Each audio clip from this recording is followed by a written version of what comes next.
અરે કેમ ખબર પડે વજન નથી કર્યું.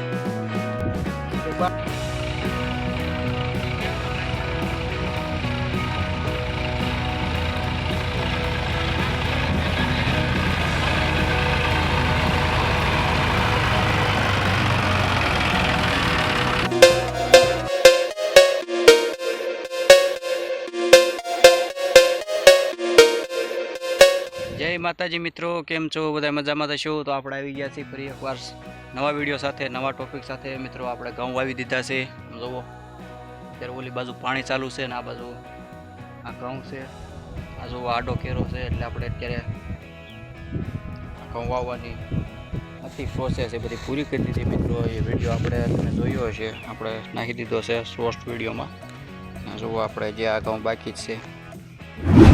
જુઓ મિત્રો આપણે કુકડા ઘઉં વાવ્યા છે. આ ખાતર ને બે મિક્સમાં છે. એટલે આ થોડાક વધ્યા હતા, એટલે વધેલા ઘઉં ને એને આપણે આ આડા કેરામાં સાટવાના છે. આડા કેરામાં સાટીને પછી આપણે આછી ખપાળી ફેરવી દઈશું. આ આડા કેરામાં ઘઉં આપણે સાટવાના છે. મિત્રો વિડીયોમાં ખૂબ જ આગળ ઇન્ટરેસ્ટ થવાનો છે. આ મજા આવશે વિડીયોમાં, બન્યા રહેજો એન્ડ સુધી. મિત્રો આપણે અત્યારે ખપાળી લઈને હાલ્યા જાય છે. થોડું કામમાં જે આગળ બાંધવાનું બાકી છે, નીકળું પાળાને પસાયટું એવું કરતા આવીએ છીએ. ધીમા ધીમા થોડુંક થાય એટલું કરીએ, બાકીનું આજ નહીં તો કાલ. પાણી પણ અત્યારે ઓલી બાજુ ચાલુ છે. મિત્રો તમે જોવો છો ઓલો પાવડો પડ્યો ને એ બાજુ પાણી અત્યારે ચાલુ છે. આપણે થોડાક હજી આગળ પણ વધીએ એટલે આ બાજુ જે બાંધવાનું બાકી પડ્યું છે ને એટલું ચાલુ કરી દઈએ બાંધવાનું, આગળનું પીતું થાય.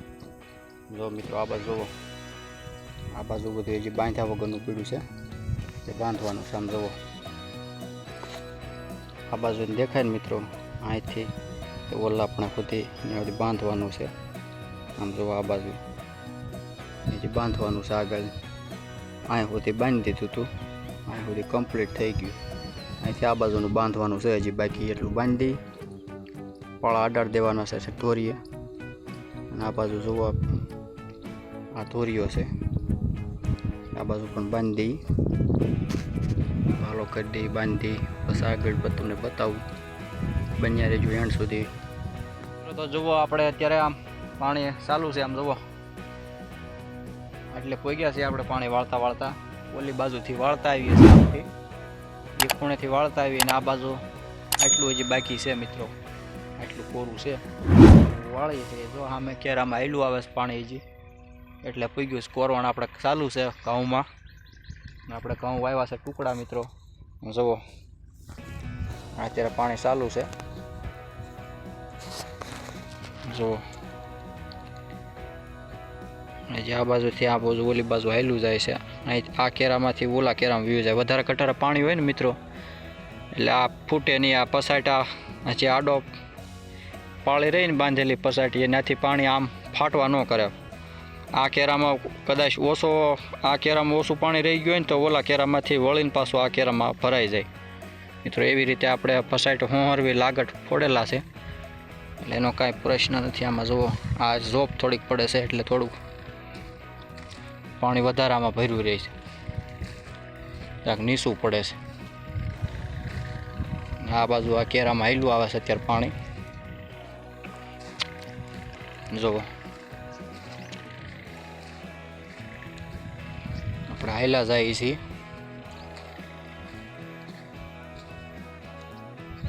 મિત્રો કંઈક ખાવા તો કંઈક કરવું જોઈશે ને. 12 મહિનાના દાણા થઈ જાય ખાવાના. એટલા ઘઉં હોય તો આપણે વેસાતા લેવા નહીં. જુઓ ત્યારે પાણી હાલ્યું આવે છે કેરામાં મસ્ત. મિત્રો કેરા એવા બંધાયા ને એવી વાવણી થઈને કંઈક કરવામાં એવી કાંઈ ઘટે નહીં. ક્યાંય ખપાળી મારવા પણ છે જ નહીં. આવું નિરાતે પાણી હાલ્યું આવે છે ને મસ્ત. જો હાલો આપણે જે ધોરિયા બાજુ આગળ હાલ્યા જાય છે. વિડીયોમાં બન્યા રહેજો આગળ.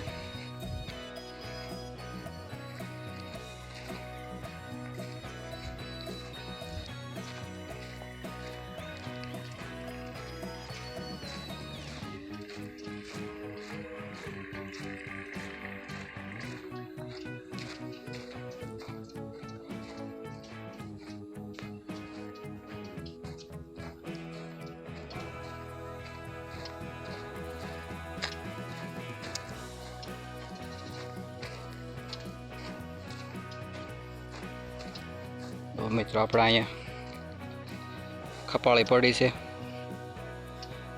આ બાજુ પાવડો પડ્યો છે, પાવડો પેલી બાજુ આપણે પાણી પીવાનું ઠંડુ પાણી રહે, વોટરપ્રૂફ છે એટલે એનો કાંઈ સવાલ જ નથી. ડબલ ધોરિયા હતા મિત્રો, પહેલાં ઓલું પાળિયું મેં પાયું નીચેના ધોરિયેથી, અને આ ધોરિયો સીધો આવે એ આ બાજુનું પાળિયું પીવે, એટલે એકા બીજું આગતર પાસ્તર પાવાનું થયું હોય ને એટલે કાંઈ માથાકૂટ રહે નહીં. જો મિત્રો આવું આપણે કામ કરી રહ્યા છીએ અત્યારે. કેરો હજી હાલ્યો જાય છે. તો મિત્રો આપણો આ વિડીયો આજનો ઘઉંનો કેવો લાગ્યો કમેન્ટ કરીને જરૂરથી જણાવજો. તમે ખેડૂત મિત્રો હોય તો મને 2 લીટીમાં કોમેન્ટ જરૂરથી કરજો મિત્રો,